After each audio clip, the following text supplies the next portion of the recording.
பெரும்பாலான பேர் மேஷம் டு மீனம் வரை எதை தானம் கொடுக்கணும் அப்படிங்கிறது நிறைய வீடியோஸ் பார்த்து தெரிஞ்சிருப்பாங்க. கண்டிப்பா. ஆனா எதையெல்லாம் தானம் கொடுக்க கூடாதுன்னு ஒரு விஷயம் இருக்கு. ஆமா, எல்லா தானமும் புண்ணியமும் இல்ல. சொல்லுங்க நம்ம ஓரளவுக்கு மேஷம் முதல் மீனம் வரை எதெல்லாம் தானம் கொடுக்க கூடாது? இல்ல கண்டிப்பா சொல்லணுங்க. அதாவது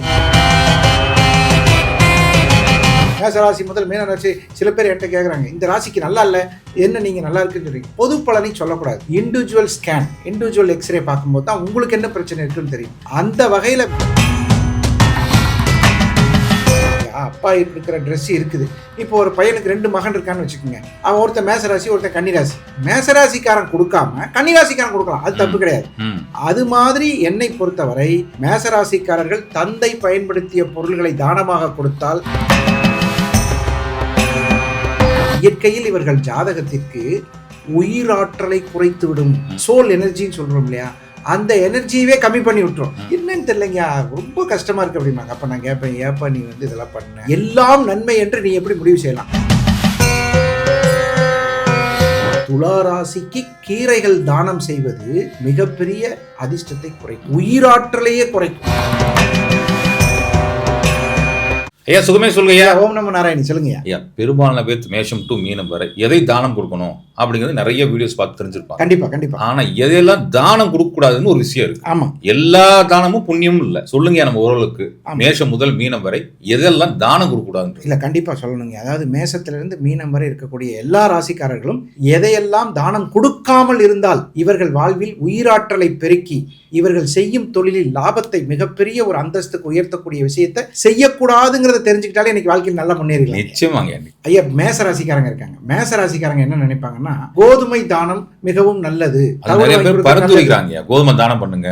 இது பொதுவான கருத்துங்க. அதாவது என்னன்னு கேட்டீங்கன்னா, பொதுவான கருத்து என்பது நம்ம ராசி பலன்ல சொல்ற மாதிரி மேசராசி முதல் மீனராசி சில பேர் என்கிட்ட கேட்குறாங்க, இந்த ராசிக்கு நல்லா இல்லை, என்ன நீங்க நல்லா இருக்குன்னு சொல்றீங்க. பொது பலனை சொல்லக்கூடாது. இண்டிவிஜுவல் ஸ்கேன், இண்டிவிஜுவல் எக்ஸ்ரே பார்க்கும்போது தான் உங்களுக்கு என்ன பிரச்சனை இருக்குன்னு தெரியும். அந்த வகையில மேசராசிக்காரர்கள் தானம் செய்யக்கூடாத பொருள்கள்ல கோதுமையில் செய்யப்பட்ட பதார்த்தங்கள், பிஸ்கட் முதல் கொண்டு வச்சுக்கோங்களேன். பிஸ்கட் கோதுமையில தானே செய்யறாங்க. அந்த மாதிரி கோதுமை, இதுல முக்கியமா தந்தை பயன்படுத்திய பொருள்கள், இப்ப அப்பா யூஸ் பண்ண பொருட்கள் இதெல்லாம் இருக்கு பாத்தீங்களா. இது எப்படின்னு கேட்டீங்கன்னா, உங்களுக்கு அப்பா ஒரு சட்டை வச்சிருப்பாரு, அப்பா என்ன செய்வாரு, எல்லாத்தையும் எடுத்துக்கொண்டே கொடுத்துட்டு வந்துருவாங்க. அதன் மூலமாக இவர்கள் அதிர்ஷ்டத்தை இழப்பார்கள். அதாவது நம்ம அப்பா போட்டுற ட்ரெஸ் கொடுத்துடக்கூடாது வெளியில. இது மேசராசிக்காரங்களுக்கு மட்டும். மேசராசிக்காரங்க இப்ப இவங்களுக்கு ஒரு கேட்பாங்க, அப்பா இருக்கிற ட்ரெஸ் இருக்குது. இப்போ ஒரு பையனுக்கு 2 மகன் இருக்கான்னு வச்சுக்கோங்க. அவன் ஒருத்தன் மேசராசி, ஒருத்தன் கன்னிராசி. மேசராசிக்காரன் கொடுக்காம கன்னிராசிக்காரன் கொடுக்கலாம், அது தப்பு கிடையாது. அது மாதிரி என்னை பொறுத்தவரை மேசராசிக்காரர்கள் தந்தை பயன்படுத்திய பொருள்களை தானமாக கொடுத்தால் இவர்கள் இயற்கை இவர்களுக்கு கொடுத்த அதிர்ஷ்டத்தை இழப்பார்கள். கோதுமை சம்பந்தப்பட்ட பொருள்கள். இன்னொரு முக்கியமான விஷயங்க, பூஜை பொருட்கள். இப்ப கல்யாணத்துக்கு போகும்போது கிளம்பி போய், ஐயா இந்த மாதிரி ஏதாவது பஞ்சபாத்திரம் வாங்கி கொடுக்கலாம், அந்த மாதிரிலாம் நினைப்பாங்க. இதெல்லாம் தவிர்ப்பது மேசராசிக்காரர்களுக்கு மிக நன்மையை சேரும். அதாவது 3 விஷயம் தானம் பண்ணக்கூடாது. ஒன்னு, தந்தை உபயோகப்படுத்திய பொருள் அவங்க கொடுக்கக்கூடாது. இப்ப பூஜை பொருட்களை வாங்கிட்டு போய் கொடுக்கக்கூடாது. பூஜை பொருட்களை கல்யாணத்துல மற்ற விசேஷங்களுக்கு கோயில்ல கொடுக்கலாம். ஆமா, கோயில்ல கொடுக்கலாம். கோயில்ல கொடுத்தா புண்ணியமா மாறிடும். மணி வாங்கி கொடுக்குறாங்க, அந்த மாதிரிலாம் வாங்கி கொடுத்தா நல்லதுதான். அது ஒன்று சொல்லியிருக்கீங்க. 3வது விஷயம், கோதுமை பார்த்தது அறவே கொடுக்கறது, தானம் கொடுக்க நிப்பாட்டு. கோதுமை உங்களுக்கு இவர்களுக்கு, ஐயா உங்களுக்கு அதிர்ஷ்டமான பொருளை நீங்க கொடுக்க கூடாது. மேசராசிக்காரர்களுக்கு நல்லா சாப்பிடலாம். நல்ல மேசராசிக்காரர்கள் இந்த கோதுமை பொருட்கள் நல்லா சாப்பிடலாம். அதெல்லாம் தப்பு கிடையாது. தன்னகத்தை வைத்துக் கொள்ள வேண்டும் அதிர்ஷ்டத்தை. இவங்க என்ன பண்ணுவாங்கன்னா, அடுத்தவங்களுக்கு கொடுத்துருவாங்க. அப்படி கொடுக்கும் போது என்ன ஆகும்னா, அது கூடவே போயிடும். அதனால இதை அவாய்ட் பண்ணிட்டா நல்லது. நிச்சயமா. ரிஷபராசி. ஐயா ரிஷபராசிக்காரர்கள் ரொம்ப ரொம்ப முக்கியமா கவனிக்க வேண்டியது எதுன்னு கேட்டீங்கன்னா, பச்சை பயிர் தானம். இந்த பச்சை பயிர் இருக்கு இல்லைங்களா, அதை பாசி பயிர்னு சில ஊரில் சொல்லுவாங்க. அது பச்சை பொருள்கள் கொண்ட எதையும் தானம். இப்போ பச்சை வேஷ்டி இருக்கு, வாங்கி என்ன பண்ணுவாங்க, தானமாக கொடுப்பாங்க. ஆமாம், மாலை போடுறவங்க கொடுத்துங்க அப்படின்னு சொல்லி பச்சை பொருள்களை தானமாக வழங்குவதை நிறுத்திவிட்டாலே இவர்களுக்கு மிகப்பெரிய யோகத்தை கொடுக்கும். நல்லெண்ணெய் வாங்கி தானம் கொடுக்குறாங்க பார்த்தீங்களா, அதெல்லாம் பார்த்தீங்கன்னா இவங்களுக்கு ரொம்ப பிரச்சனை கொடுக்கும். நல்ல பேர் பாருங்க, நல்லெண்ணெய் வாங்கி ஒரு 5 லிட்டர் தானமாக கொடுக்கறது. கோயிலுக்கு கொடுக்கறது பிரச்சனையே இல்ல. அதுதான் அந்த ஆசிரமத்துக்குலாம் தானமா கொடுப்பாங்க. என்ன வாங்கி கொடுக்கணும்னா 5 லிட்டர் நல்லெண்ணெய் வாங்கி கொடுப்பாங்க. அது குறிப்பா நல்லெண்ணெய் வாங்கி கொடுத்தா இதுல இன்னொரு பிரச்சனை என்னங்களா, எங்கள்கிட்ட ஜாதகம் பார்க்க வரும்போது என்ன கேட்பாங்க தெரியுங்களா, என்னன்னே தெரியலைங்க, நாங்களும் நல்லது தான் பண்ணுறோம், இங்கே பாருங்கள் கோயிலுக்கு அது வாங்கி கொடுக்குறோம், அப்புறம் அந்த ஆசிரமத்துக்கு இது வாங்கி கொடுக்குறோம், நீங்கள் உங்களுக்கு விவரம் சொல்லணும்னா ஒரு 10 லிட்டர் நல்லெண்ணெய் வாங்கி போன வாரம் நாங்கள் ஆசிரமத்துக்கு கொடுத்தோம், இதை விட என்னையா நான் நல்லது செய்யணும். இவங்க பார்வையில் அது நல்லது. இயற்கையில் இவர்கள் ஜாதகத்திற்கு உயிராற்றலை குறைத்து விடும், சோல் எனர்ஜின்னு சொல்கிறோம் இல்லையா, அந்த எனர்ஜியவே கம்மி பண்ணி விட்டுரும். என்னன்னு தெரியலைங்க, ரொம்ப கஷ்டமாக இருக்குது அப்படிம்பாங்க. அப்போ நான் கேட்பேன், ஏப்பா நீ இதெல்லாம் பண்ண, எல்லாம் நன்மை என்று நீ எப்படி முடிவு செய்யலாம், உனக்குன்னு ஒரு ஜாதக கட்டம் இருக்குது, பார்த்துட்டு ரெடி பண்ணிக்கோ அப்படின்னு சொல்கிறது. ரிஷபராசிக்காரர்கள் இந்த விஷயங்களை தவிர்ப்பது ரொம்ப நல்லது. நல்லெண்ணெய் கொடுக்கக்கூடாது. இரும்பு பாத்திரங்கள், சில பேர் பாருங்க, நம்ம இப்போ குச்சனூர் போயிட்டு வந்தால் சொல்லுவாங்க வரும்போது ஒரு இரும்பு பாத்திரம் வாங்கிட்டு வாங்கன்னு சொல்லி, அது மாதிரி ஈஸ்வரன் கோயிலுக்கு போயிட்டு வரும்போது இதெல்லாம் வாங்கிட்டு சொல்லுவாங்க. அதை வாங்கிட்டு வந்து நீ வச்சுக்கலாம். நான் குச்சனூர் போயிட்டு வந்தேன், இந்த இரும்பு கரண்டி வாங்கி நான் ஒரு 10 பேர் கொடுத்தேன்னா அது சிரமத்தை கொடுக்கும். இதெல்லாம் தவிர்ப்பது ரொம்ப நல்லது. ரிஷபராசிக்காரர் 3 விஷயம் அவங்களும் சொல்லிட்டீங்க. நல்லெண்ணெய் தானம் பண்ணக்கூடாது, இரும்பு பொருளை தானம் பண்ணக்கூடாது, பச்சை பயிறு பச்சை பொருட்களை தானமாக கொடுக்கக்கூடாது. நிச்சயமாக ரொம்ப ரொம்ப. மிதுனங்க ஐயா, மிதுன ராசிக்காரர்களுக்கு முக்கியமான விஷயம் என்னன்னு கேட்டீங்கன்னா, தானமாக கொடுக்கக்கூடிய அளவில் பெரிய பொருள்கள் தான் வரும். வெள்ளை வஸ்திரங்கள், வெள்ளை கலர்ல வஸ்திரம், வேட்டி வாங்கி கொடுக்கறது, வெண்பட்டு சில பேருக்கு பாருங்க, நம்ம ஃப்ரெண்டுக்கு பட்டுனா ரொம்ப பிடிக்குங்க, வாங்கி கொண்டு கொடுத்துட்டு வந்துடலாம் அப்படின்னு சொல்லி கொடுப்பாங்க. வெண்பட்டு தானங்கள். அப்புறம் பார்த்தீங்கன்னா வெள்ளை பொருள்கள், சுக்கிரனுடைய ஆதிக்கம் உள்ள பொருள்கள், வைரம் சம்பந்தப்பட்ட பொருள்கள் தானமாக கொடுக்கக்கூடாது. அதுலேயும் குறிப்பாக பாருங்க, நீல நில கலர் ஆடைகள், ப்ளூ கலர் ஆடைகள், நீல நிற ஆடைகள், நிறைய பேர் பாருங்க இந்த நீல நிற ஆடைகள் கொடுப்பாங்க. அதெல்லாம் மிகப்பெரிய தவறில் கொண்டே முடிச்சிடும். இது 3மே இவங்களுக்கு ரொம்ப சிரமத்தை கொடுக்கக்கூடியது. தானமாக கொடுக்கக்கூடாது. தானம்ன்றப்ப என்னன்னா, நம்ம பொண்ணு கூட கொடுக்கக்கூடாதா அப்படின்னு நினைப்பாங்க. வெளியில கொடுக்கக்கூடாது, வீட்டுல யாருக்கெல்லாம் வாங்கி கொடுத்துடலாம்ல. பொண்ணுன்னா என்னங்க, இல்ல வெளியில தானே கொடுக்கக்கூடாது தானமா. வீட்டுல ஒரு பொண்ணு இருக்கு, அந்த பொண்ணுக்கு ஒரு ப்ளூ கலர் ட்ரெஸ் வாங்கி தராங்க, இல்ல வேற ஏதோ விஷயம், அது தானம் இல்லைங்க. தானம்ங்கிறதுக்கும் தர்மங்கிறதுக்கும் வித்தியாசம் இருக்குங்க. அதாவது தானம் என்பது நீங்க கொடுத்துறீங்க, மற்றவங்களுக்கு கொடுத்தா தான். இப்போ ப்ளூ ட்ரெஸ் நம்ம பிள்ளைக்கு வாங்கி தரோம், அது சம்மந்தம் இல்லை, அதை பத்தி நீங்க கவலைப்பட வேண்டியதே இல்லை. நீங்க வச்சுக்கிட்டு அந்த பொருளை பயன்படுத்துறாங்க, திடீர்னு வேண்டாம் இந்த பொருளை யாருக்காவது கொடுத்துடலப்பா அப்படின்னு கொடுக்கறதா தானம். யாருன்னே தெரியாத எந்த விதமான எதிர்பார்ப்பும் இல்லாமல் கொடுக்குறோம் இல்லையா, அதுக்கு பேர் தானம். நிச்சயமாக. ஐயா, கடகராசிக்காரங்க எதுவும் தானம் கொடுக்கக்கூடாது. ஐயா, கடகராசிக்காரங்க ரொம்ப ரொம்ப முக்கியமா கவனிக்க வேண்டியது, இவர்கள் படித்த நூல்கள் இருக்கு இல்லையா, ஆமா, அந்த நூல்களை கொடுக்கக்கூடாதுங்கிறாங்க.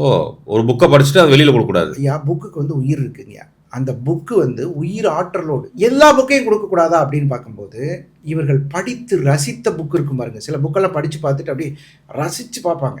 சில பேர் புக்கு படிக்கிற பழக்கத்தில் முக்கியமான விஷயம் பாருங்க, அடிக்கடி புஸ்தகத்தை எடுத்து படிப்பாங்க.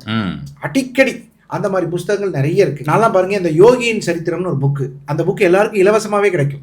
எல்லாருக்குமே அந்த புக்கு இலவசமா கிடைக்கும். ஆனா அந்த புக்கை இது வரைக்கும் 50 வாட்டி படிச்சும் கூட திரும்ப திரும்ப படிச்சுட்டே இருக்க தோணுது. ஒவ்வொரு முறை படிக்கும் போதும் அந்த படிப்பிற்குரிய அந்த புஸ்தகம் வித்தியாசமா தெரியுது. இப்படி ரசித்து உணர்வு பூர்வமாக படித்த புத்தகங்களை தானமாக கொடுக்கக்கூடாது. இது முதல் பாயிண்ட். 2வது பாயிண்ட் பாருங்க, மஞ்சள் சம்பந்தப்பட்ட பொருள்கள், மஞ்சள் வேஷ்டி, மஞ்சள் சம்பந்தப்பட்ட எதா இருந்தாலும் மஞ்சள். செம்புனா காப்பர். சில பேர் பாருங்க இந்த தண்ணி பாட்டில் இப்ப காப்பர்ல யூஸ் பண்றாங்க, அதை வாங்கி கொடுப்போம். ஒரு கிஃப்ட்டை கொண்டே வாயா வச்சு கேட்கலாம். அது கொடுத்ததுல இருந்து பாருங்க கடகராசிக்காரங்களுக்கு பிரச்சனைகளை கொடுக்கும். அப்புறம் இன்னொரு முக்கியமான விஷயம் பாருங்க, நெய் தானமாக கொடுக்கறது. ஆனா இப்ப நிறைய பேர் நெய் தானமாக கொடுக்கறது இல்லை, ஏன்னா விலை ஜாஸ்தி ஆயிடுச்சு.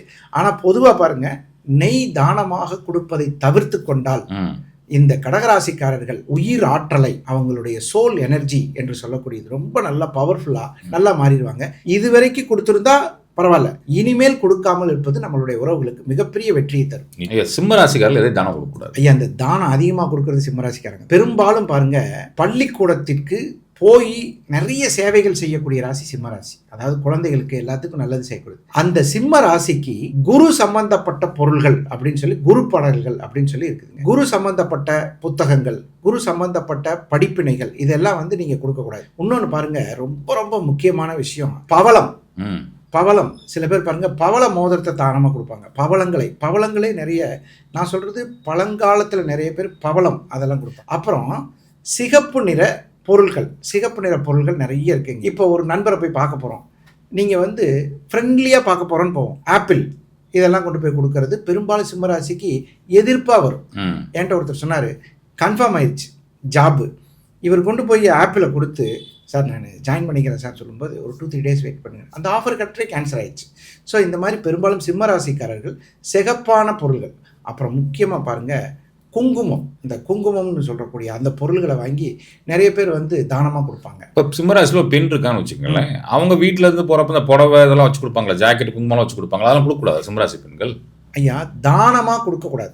இல்லை, அவங்க வீட்டுக்கு வர்றவங்களுக்கு தானம் மாதிரி தான் கொடுப்பாங்க, அவங்க அது கொடுக்கக்கூடாது. பெரும்பாலும் தவிர்த்துக்கிறது நல்லது தாங்க. என்னை பொறுத்தளவில் அது நீங்கள் வேறு கலர் ட்ரெஸ்ஸில் கொடுங்க, ப்ளூவில் கொடுங்க, வைலட்டில் கொடுங்க, ஆனால் சிகப்பு ஆடைகளை தவிர்ப்பது நல்லது. இது வந்து இவர்களுக்குடைய பாக்கியத்தை கெடுத்து விடும். இவர்களுக்கு ஒரு பாக்கியத்தை இறைவன் கொடுத்துருப்பான், நல்லா பாடுறது, நல்லா ஆடுறது, இல்லை பூர்வ புண்ணியம் பாக்கியம், என்னமோ ஒன்று அவர்களுக்குரிய ஒரு ஓப்பனாக சொல்லப்போனால் ஒரு உடல் ஆரோக்கியம் அதை கூட கொடுத்துருப்பாங்க. ஆனால் பெரும்பாலும் இவர்கள் சிகப்பு நிற ஆடைகளை தவிர்ப்பது மிகச்சிறப்பு. அதாவது தானமாக கொடுக்கறது. நிச்சயமா. ஐயா, கன்னி ராசி எதை தானமாக கொடுக்கக்கூடாது? ஐயா, கன்னி ராசி இந்த உலகத்தில் நமக்கு எல்லா விஷயத்துக்கும் முக்கியமாக கருதப்படக்கூடிய ராசி கன்னி ராசி. எதனாலன்னு கேட்டீங்கன்னா, கடிகாரத்தை தானத்தாக கொடுக்கக்கூடாது, கடிகாரத்தை தானமாக கொடுக்கக்கூடாது. நிறைய பேர் வாருங்க, வெளிநாட்டிலேருந்து வர்றவங்க நிறைய பேர் என்ன வாங்கிட்டு போகிறதுனே தெரியலங்க, ஒரே குழப்பமாக இருக்குது. நீங்கள் உங்களுக்கு ஒரு கடிகாரம் வாங்கி கொடுக்குறேன், காசு கொடுங்கன்னு யாரும் கேட்க மாட்டாங்க. ஒரு வால் கிளாக் இதெல்லாம் பார்த்தீங்கன்னா கடிகாரங்களை தானமாக கொடுப்பது கன்னி ராசிக்கு மிகப்பெரிய வருத்தத்தை கொடுத்துரும், நட்பையே விலக்கி விட்டுரும். அதனால அது பெரும்பாலும் அதை வந்து தவிர்க்கிறது நல்லது. அடுத்தது பாருங்க, கன்னி ராசிக்காரர்களுக்கு வைரங்கள், விலை உயர்ந்த பொருட்கள் பெருசாக இவங்க வந்து பயன்படுத்தக்கூடிய, இப்போ இவங்க வீட்டில் ஒரு முக்கியமான பொருள் இருக்கும், இந்த பொருளை நான் பயன்படுத்திட்டு இருக்கேன், அதெல்லாம் அவாய்ட் பண்ணிக்கலாம். கன்னி ராசிக்காரர்களுக்கு பெரும்பாலும் பாருங்க, அடுத்தவர்களுக்கு காலணிகளை தானமாக கொடுப்பாங்க. எப்படின்னு கேட்டிங்கன்னா, அதாவது ஒரு 10 செருப்பு வாங்கிட்டு போய் நடக்க முடியாதவங்க இருக்காங்க இல்லையா, அவங்களுக்கெல்லாம் கொடுப்பாங்க. அந்த மாதிரி பார்க்கக்கூடிய விஷயங்களை பெரும்பாலும் தவிர்த்து கொள்வது நல்லது. இந்த கன்னிராசிக்கு ரொம்ப ரொம்ப முக்கியம் விலை உயர்ந்த பொருள்களை கொடுப்பது. அதே நேரத்தில் காலணிகளை தானமாக கொடுத்தால் இவர்களுடைய அதிர்ஷ்டம் குறையும்.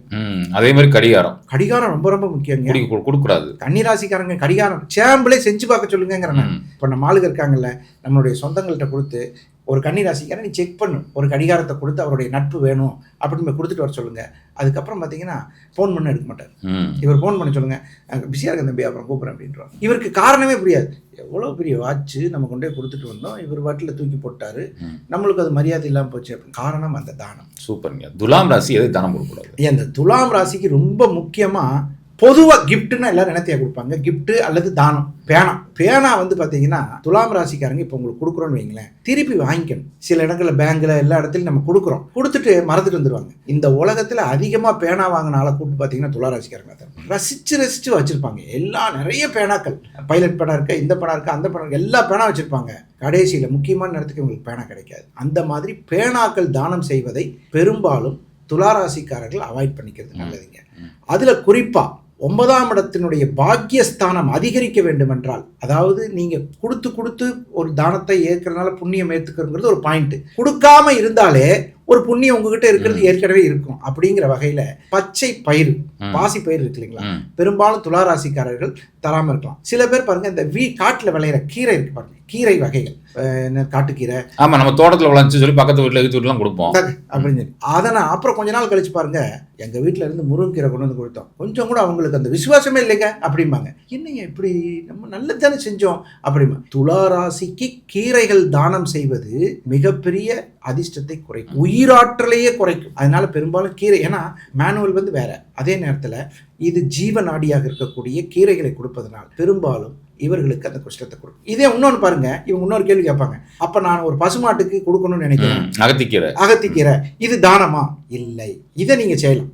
மனுஷனுக்கு கொடுக்கறதுக்கு பேர் தான் தானம். ஐயா, இதை வச்சுக்க, நீ எந்த எதிர்பார்ப்பும் இல்லை, அப்படித்தான் பிரச்சனை. நீ கீரை கொண்டே தாராளமா அகத்திக்கீரையை கொடுக்கலாம், அல்லது அருகம்புல் கொடுக்கலாம், அதெல்லாம் வந்து பசுமாட்டுக்கு கொடுக்கலாம். ஐயா, விருச்சிக ராசிக்காரங்க எந்த பொருளை தானம் கொடுக்கக்கூடாது? ஐயா, அந்த விருச்சிக ராசிக்கு வந்து இந்த விஷயத்தை மட்டும் கடைபிடிச்சாங்கன்னா ரொம்ப நல்லா வந்துடுவாங்க. பாருங்க, முதல் பாயிண்டே இவங்களுக்கு வந்து இனிப்பை தானமாக கொடுக்கக்கூடாது. குறிப்பாக மஞ்சள் நிற இனிப்புகள், இந்த லட்டு, மைசூர்பா.